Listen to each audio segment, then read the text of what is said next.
You worked with Whoopi Goldberg very Yes. early on in your career. I'm a Whoopi girl. I love Whoopi Goldberg down. And I still have not gotten a chance to work with her. Whoopi, call me.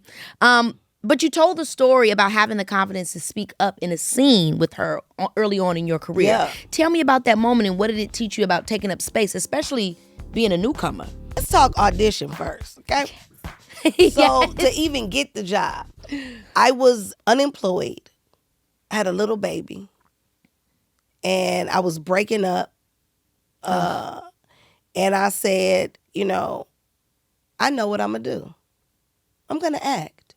And I had no agent, no manager, but I met a man at a workshop that said I was funny. So I called him. I said, you said that I was talented and I was funny. I said, be responsible for my introduction into Hollywood and hook me up. Okay. And so he said, be down here at 3:00. Girl, I had on makeup out to here, hair down to my address. I looked like a hot mess. And I walked in and he was like, what is all of this? And I said, he said, I said, I know, right? And he was like, wrong. Please go in the bathroom and wash your face and tie that hair up. And I was like, ugh. Did it, went in and auditioned. I didn't know I was going into a producer session. Oh. Okay. And it was only for under 5 lines. So, he slipped me in, right? Yeah. So I read the 2 lines or whatever it was. The director said, send her back out and have her read this and this. It was 2 little, say this little part, say this little line. And so the guy says, he looked at me like, so he said, go in the hallway and work on this. I said, this little bit of stuff, I don't need to go in the hallway. I got it. He said, no, you can. I said, man, stop pushing me. I said, I got it. So the guy was like, oh, if she's ready, let her go. I was like, yeah, thank you. So I say words. I say the second set of words. And he goes, thank you. And I said, You got the part, look. I said, you're welcome. And he said, thank you. And I said, don't mention it. And he said, thank you, you may go. I said, oh, y'all are dismissing me. Well, did you pick me? And he was like, wait, what? And I said, did you pick me? I told him I'm broke, I got a baby, and I need a job. He said, someone will let you know, dear. I said, oh my God. Let me know when. Niecy. First professional audition, girl. I said, let me know when. And he was like, honey, you have to leave. I said, you know what? I'm going to leave. But let me tell you what my mama always told me. Everybody got a boss. So I'm telling on you, sir. And I'm telling on you. And I'm telling on you. And I'm telling on you. I say, I drove all the way from Compton.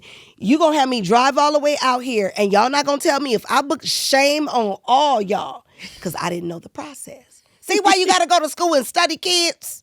Okay.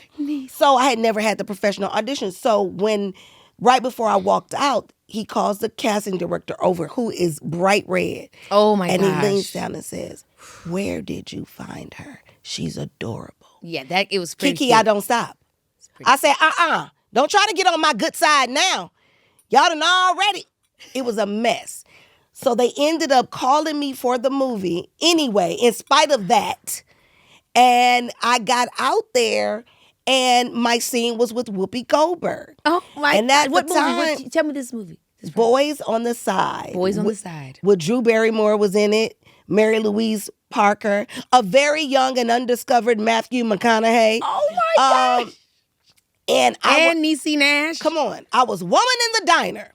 And so I stay in the bathroom, and I come out, and I'm supposed to tell her words about her friend in the bathroom, and because her friend was sickly. Yeah. And whatever the line was, Whoopi kept laughing because it sounded really weird the way the words were put together. And so the director started getting frustrated. He cut, come on, back to what, all of that. And I was like, oh, Lord, I got in that bathroom, girl, and I prayed. I said, Lord, don't please. I said, this woman, if she laughed one more time, I'm going to say something. So I walk out the bathroom. I say the line. She laughs again. Kids, don't do this. Don't ever do this. This is what I did. No. Okay, stop. Time out. Who am I to call cut? Who am I? Who am I? Yeah, Niecy, I'm scared. I stopped and I said, and he said, what is the problem? I said, sir, I'm sorry, but she's messing up the scene because she keep laughing. Whoopi Goldberg looked at me and said, no, you didn't. And I said, yes, I did. They not gonna fire you. You so confident with this. I was like, I sure did. Drop dime. And what? Because they about to cut my part. They about to cut you, me. Whoopi. And he was like, well, he said, what's the problem? I take my gloves off because it's snowing outside, my prop gloves.